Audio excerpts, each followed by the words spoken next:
Hi there, I'm Civil and this is Civilopedia, a new YouTube channel where I'm going to be exploring the real stories behind the leaders in Civilization game series. I've chosen to start with Civilization 6 because it's the most popular, looking at you, Civ 7, and basically the idea is that Civ 6 has 67 historical figures. Some of them have duplicate personalities in the game, like Catherine Magnificence and Catherine Black Queen, but that will obviously only be one episode, because it's only one real historic person. The way I've chosen to do the series is we're going to start all the way from the back with Gilgamesh in ancient Sumeria and go one leader at a time towards present time, with the most recent leader in Civilization 6 being born is John Curtin. So, without further ado, let's go talk about the business. So, our first leader is going to be Gilgamesh, the leader of the Sumerians. Why does Gilgamesh get rewarded for going to war with his allies in Civ 6? The answer goes back over 4,000 years to one of the world's oldest stories. So first of all, before I get to talk about Gilgamesh the man himself, I wanted to talk about the people that he came from, the Sumerian civilization. Now, this is actually extremely interesting because the Sumerians are credited as being the very first civilization ever. In fact, if you think about it, the Civilization game series usually starts around 4000 BC. If you look at turn 1, that is approximately the time that historians believe the Sumerians settled their first cities, between 5500 BC to 3300 BC. And interestingly enough, the people who settled the Sumerian cities were a West Asian people. Prominent cities that they settled, including cities like Uruk, Sumer, Eridu, and Lagash, were literally among the first cities ever. The people referred to themselves as the black-headed ones, or black-headed people.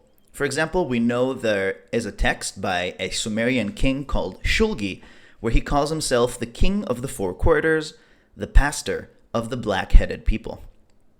Interestingly, again, they spoke a non-Semitic language, which makes them different from every other nation that would rise in the same area, like Akkadians, Assyrians, Babylonians, and Persians, who all spoke Semitic languages.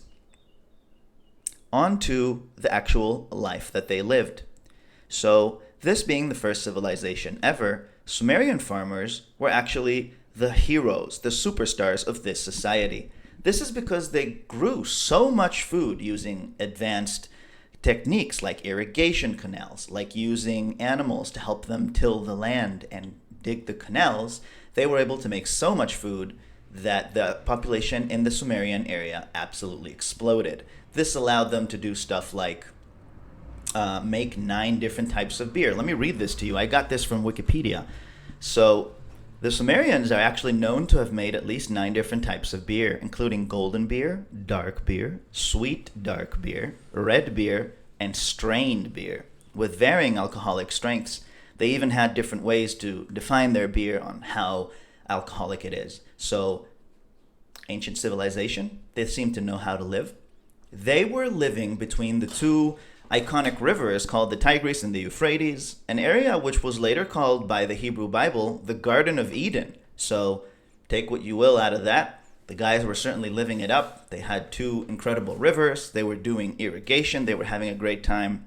And all of that activity, all of that abundance and population explosion allowed them to reach some of the most recognizable hallmarks of human civilization. For example, they have the earliest known text coming from the Sumerian cities of Uruk and Jemdet Nasser, and those texts date between 3300 BC and 2500 BC, following a period of proto-writing, which means that they were already engaged in some sort of, let's call it, using characters to explain themselves, except it wasn't a widely accepted or spread writing system. These early texts are not the Epic of Gilgamesh, which I'm about to touch on right now. They're more like administrative, tax-related, business-related texts, the usual. And maybe their greatest achievement in terms of leaving something behind, other than their literary works, were their step pyramids, also called Ziggurats, which Civ gamers will obviously recognize. Ziggurats were similar to Egyptian pyramids, but they weren't smooth-sided. They were step-sided. And what that meant is that they were supposed to be traversed from the outside, not from the inside. The priest or the high ordained individual would climb to the top and perform rituals and important ceremonies like a coronation of a king, a passing of a king, an important wedding, perhaps paying homage to the gods after some terrible disaster with a sacrifice, etc. This all happened at the top of the pyramid. Now, usually in an episode, I will be covering the people's allies and enemies, except because the Sumerians were so early, they didn't have traditional allies and enemies. They were the first. What they did have is a struggle between the settlement or the settled peoples and the wilderness and the wild people. The settled people were accumulating great surplus. I already mentioned this. They make so much food, they have a population explosion, and they're ready to absolutely have a fantastic time. Meanwhile, other hunter-gatherer communities that might have been traversing through the area saw this as just a pile of candy sitting around. And so the Sumerians engaged in protective warfare against bandits and raiders and pillagers, barbarians, if you will. They had a barb tribe just spawning units just outside their city. And so one of the first things that they engaged with is building themselves walls. Now, let's talk about the man himself, the leader of Civilization 6's Sumerian people, Gilgamesh. Gilgamesh Kiengi, Hu Sharuru Kanaku. Latadar, Anaku Ibrija Tibaku. Now, it has been something of a journey determining whether Gilgamesh is a real historical person or just like a made-up dude. What it looks like right now, according to the latest data that historians are finding in the forms of archaeological studies, texts written by the Sumerians, and perhaps most interestingly, texts written by their neighbors, it looks like Gilgamesh is attributed as being the 5th king of the city of Uruk. Whether he's real or made up is continuing to be a debate, but the debate is swinging towards he actually might have been a real person. The only reason why we look at him as a mythological character is because of just how wild the Epic of Gilgamesh, the story about him, goes. So let's now, where I would usually talk about a person's traditional, birth, parents, spouses, children, early life, we don't have any of that information about Gilgamesh. The dude lived so long ago that we don't have that type of traditional data that I'll be sharing in all future episodes. Instead, here is an abbreviated version of the Epic of Gilgamesh, which we will then analyze, if you will, how that differs into his Civ 6 bonuses. So, the beginning is that Gilgamesh is the tyrant king of the city of Uruk.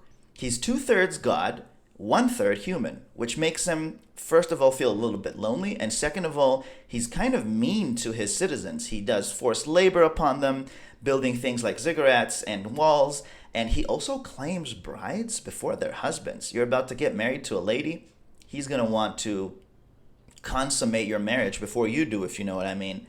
And that is very evil. So what happens is that as a result, the people of Uruk pray to the gods, asking for help against their tyrant ruler. And the gods create a very interesting foe or instructory element for Gilgamesh, and it's basically Enkidu. Now, the situation is that Enkidu is a wild creature, meaning he is of human proportions and human characteristics. He has eyes and face and mouth and all that kind of stuff. He appears like a human being, but he's completely wild. Imagine like Tarzan before he gets discovered. So Enkidu is the embodiment of the wild man, whilst Gilgamesh is the embodiment of the urbanized man. So this wild creature, Enkidu, is a strong, untamed, opposite of civilization creature, and he's just kind of roaming the land until at some point a trapper from the city of Uruk finds Enkidu, and he reports him to Gilgamesh. He's like, dude, what the hell is this? So Gilgamesh sends Shamhat. She's a priestess, and she is a priestess, presumably one of the Ziggurats of perhaps the great Ziggurat of the city of Uruk. And she decides to, instead of like fight or educate him, she's going to seduce him to tame him. So she makes love with Enkidu, and she feeds him bread. She gives him beer, and increasingly he loses his wildness. He kind of becomes urbanized by tasting the taste, the beauty of the city. So as a result, Enkidu loses his wildness, but he also loses his connection to animals. He can't talk to them anymore. So then he goes to Uruk, where he challenged Gilgamesh in a dramatic fight. What basically happens is that Enkidu, having now been brought into the fold of society, enters the city and answers the prayers of the people. Remember, Enkidu is a creation of the gods to balance out Gilgamesh's cruelty. Gilgamesh and Enkidu have a legendary fight. They brawl in the streets. I'm sure they knock over all the stalls and the houses and, the parking donkeys or whatever. And Gilgamesh wins. He defeats him in battle. But then instead of just killing him, he lets him survive. And instead of them staying enemies, they don't just become regular friends. They become hardcore bro best friends. And the reason for this is that finally Gilgamesh feels like somebody can be his equal, somebody that he can share his burden of strength. All right. So now Gilgamesh is like, bro, we are a legendary duo. I've had a mission in the back of my mind for a long time, and this is the time that we go for it. And they go and they seek out this legendary monster called Humbaba in a place called the Cedar Forest. And Enkidu, warns him that this seems like being a very arrogant man, and like, why would you want to slay a beast created by the gods to create, balance in the world? And they say, well, Gilgamesh says, because it's fucking awesome, dude. Why wouldn't I want to do that? And as a result, they slay the animal, and this angers the gods, especially the god Enlil, who sees it as an insult to divine order, ladies and gentlemen. So after all of these events happen, basically, they return to the city where Gilgamesh meets Ishtar, the goddess of love, and she tries to seduce Gilgamesh. She sees Gilgamesh as a ripped, handsome, hulky man. He is slaying divine creatures left and right, and she wants to have him. He harshly rejects her, and he says, look at all the men you've brought down and destroyed. You are not the goddess of love. You are a goddess of destruction. And she becomes so jealous and so upset that she pleads to her father to send the bull of heaven to punish Gilgamesh. However, Gilgamesh and Enkidu team up and they destroy the bull of heaven as well. The gods, having finally had enough, decide somebody must be punished, and they choose Enkidu, who grows sick and eventually dies. The result on Gilgamesh is that he is also shattered, becoming lonely and losing his best friend, but he also becomes obsessed with his mortality. He doesn't want to die. He's like, dude, if Enkidu dies, I would die too. I don't want to die. Death sucks. So he becomes obsessed with becoming immortal. And what he basically does is that he recalls an ancient tale he is aware of. There is a man called Utnapishtim. So Utnapishtim is a man who survived the flood. You remember Noah's Ark? You remember Noah? He built an ark. He stayed alive during the flood. Utnapishtim is the Sumerian version of this. Probably the inspiration for Noah, as the Hebrew Bible was written a long time after the Sumerians had already gone away. Utnapishtim has immortality. He survived in an ark, and it was granted to him by the gods.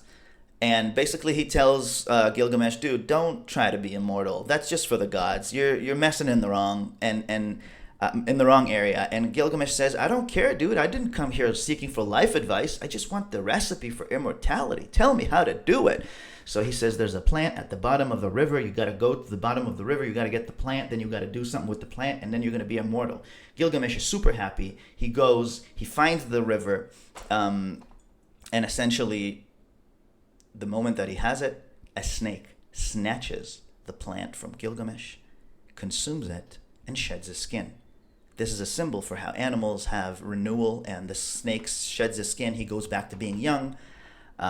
Gilgamesh is really heartbroken. He's like, I can't believe I had all of this epic journey to get to this plant, and now it's already been taken away. And he kind of goes home, and eventually he accepts that he is mortal, and that his legacy, his story, not his physical body, will outlive him. And kind of like as a final act, he joins the people of Uruk, and he builds them these incredible walls, which will be a testament to his greatness for many generations to come. I think this story, first of all, it's the earliest story that we're aware of. And second of all, it's just a phenomenal story. There's so many points in it.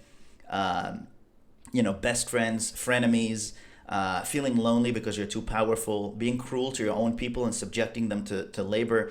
All of these things kind of culminate in the end of the story by talking about legacy. So this is the Epic of Gilgamesh, and it replaces, and this is going to be a very unique and, if you will, out of the ordinary episode.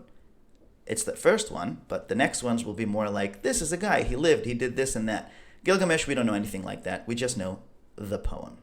So now let's talk about how this relates to the actual leader in civilization games. So, Gilgamesh first appeared in the game Civilization 3. He was the leader of the Sumerians. Then he was also in Civ 4. In Civ 5, he was only appearing as kind of like a leader pack that they did for a special scenario. So he's not really a leader. He doesn't have any ruler traits. And then he, of course, is the leader of the Sumerians in Civ 6. And he has yet to be released in Civ 7. So in Civ 3, Civs didn't really get unique bonuses. So I can't go back to say, this is what Gilgamesh received in Civ 3, but he did receive the Enkidu warrior, which is a slightly stronger version of the basic warrior in that game, going together with the idea that Sumerians are very early and therefore they should get a bonus right off the bat in the start of the game. Civ 4 doesn't have unique traits, meaning you don't have like a trait that's specific to your nation, but the game does distribute these shared traits among different leaders. Gilgamesh receives the creative and protective traits, but he does also receive a unique unit called the Vulture, which is an axeman replacement, and that actually doesn't come from a unit in their army, but more with the mythological belief that vultures are related to strength in war. They used to have icons of vultures. I can only imagine this because after a battle has been fought, vultures come in and, pick the meat off the bones from people. Last but not least, in Civilization 4, Gilgamesh Sumerians received the Ziggurat to be a replacement for the courthouse, a Civilization 4 building. Now, if we talk about Civilization 6, this is for any leader that I will be covering during the series going to be the most detailed, because Civilization 6 gives a specific bonus for each people that really ties to their historical background. So, first and foremost, Gilgamesh receives +5 combat strength when battling an enemy that he has an ally. So basically, if you have an ally and you and your ally are both at war with somebody, you both are going to get +5 attacking that people. And the reason for that is that Gilgamesh is a huge ally of Enkidu. His story, although can be characterized by several elements, is certainly highlighted by his unending friendship and dedication to his friend Enkidu. So perhaps going to battle together with an ally is a main point. Furthermore, the Ziggurat in Civilization 6 is a unique tile improvement that your builder can build. I think this is great. Sumeria is the only civ in the game that you just start the game with all of their bonuses. Your unique unit is a war cart, which is a replacement for the warrior, so you just start the game like that. The Ziggurat is something that you can basically build right off the bat. That is, in my opinion, a fantastic portrayal of the Sumerians' OG status of being the first civilization that improved farming. And if you want to talk about the war cart and what's the significance over there, well, actually riding horses as if on a saddle is a way later development. As you can also tell in the Civilization 6 game, for example, you can make war chariots or war carts in the case of Sumeria earlier, while discovering horseback riding and horsemen is a later technology. Because of the invention of saddle and understanding how to ride horses. So the reason these guys were using a war cart is because it was easier to just tie some ropes to a horse and ride on a cart behind it, usually wielding a spear. This was a very popular ancient era military unit. So I believe that covers everything for this first episode.